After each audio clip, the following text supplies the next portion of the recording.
There was an article this week out about Seminole Heights, and it's kind of interesting because I know a couple of months ago the Tampa Bay Business Journal had mentioned something about Seminole Heights is becoming the new South Tampa, kind of like the new hit neighborhood. A new mixed-use development in the works in Seminole Heights. We're seeing more new construction, and we're actually seeing builders start to not be afraid of Seminole Heights. You know, for a long time, the builders avoided. It seemed like they avoided Central Tampa, you know, West Tampa, Tampa Heights, Seminole Heights. They just said, "Oh, let's just keep building in Brandon, Riverview, and Valrico. Let's avoid that area," you know. And I don't know why, because it's got a lot of really, you know, it's got some great charm and the bungalows, and there's just some neat things happening in Seminole Heights right now. Nice little walking areas, you know, little pubs and bars and things. And you stretch Seminole Heights over to downtown, and then you start to get to where Eulalie is and the River Walk. I mean, there's so many cool things going on that aren't in what has historically been some of our really hot areas. And Seminole Heights right now, prices have been just on fire.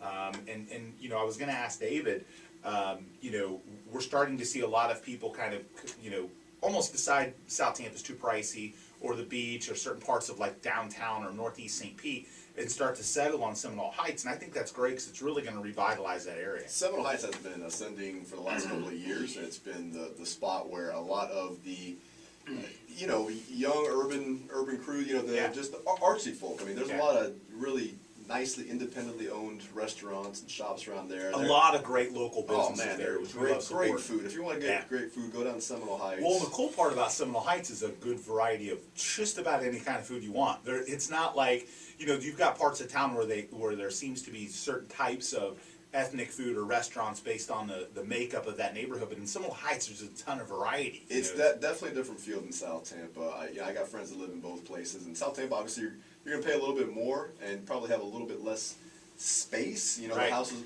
are bigger. Seminole Heights, you're going to have probably a bigger plot of land. You're going to have a bigger lot. You're going to have a bigger house. You know, it's going to be. Well, I believe last week there was an article about that. That's one of the highest areas for flipping right now. It's very common there, and it's funny because a few years ago it seemed like the rehab investor and flip crew just wanted to avoid it because it's a lot of frame bungalows, which means more construction costs, you know, more, you know, that kind of thing. But as it's dried up in other parts of town, they seem to be really gravitating to it. And plus, because there's an end user demand for the product. You've got South Tampa's been priced out of the market for a lot of people, so they want to stay convenient, close to downtown, close to work. It's the next logical choice that's still urban. You know, if you get into Carrollwood, it's so family driven. Exactly. You know, Seminole Heights, Tampa Heights connecting into downtown, you're going to see that revitalize even more coming up. I mean, the arts, you're going to see arts everywhere. And if you're into the arts, then I think that's really a spot that you're going to want to hang out, if not, you know, purchase and live. Well, let me just interject a shameful plug here. So if you're interested in buying that area, but you're afraid that you don't have the money to buy it and do the renovation necessary to do that house, I mean, there are loans for that. They're called renovation loans, where you can actually integrate the money that you want to use to fix up the house, plus buy the house all in one loan and still put down the minimum down payment. Yeah, which is awesome.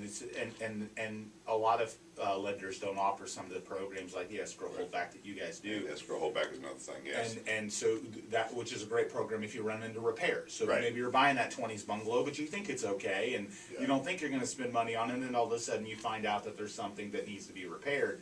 And it's a neighborhood and an area, you know, that for first-time home buyers can be a little scary, because you might be looking at a 100-year-old house.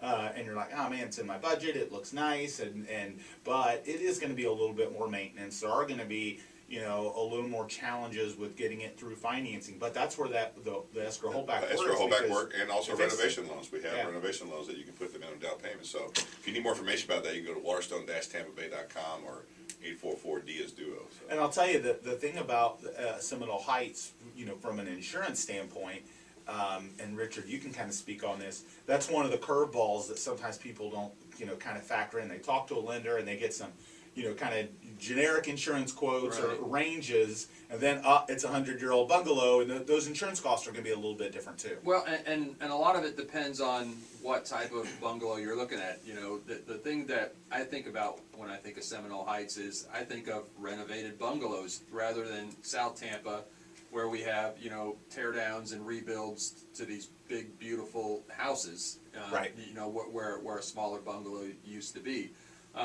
You know, if you're looking for the cheapest thing out there, then you're gonna run into some challenges. Yeah. Because the cheapest thing out there is gonna have, you know, a 100-year-old electrical system, Yeah. a And 100-year-old those are plumbing usually the systems. homes that investors should buy and flip. You know, Exactly, like Carney yeah, talked about. I Those mean- are the ones that investors need to buy and flip, and then let an end user buy it with little money down and have a finished product. If you wanna live in Seminole Heights and you're not familiar with construction and flipping and renovations and things of that nature, spend a little more money and buy a renovated house.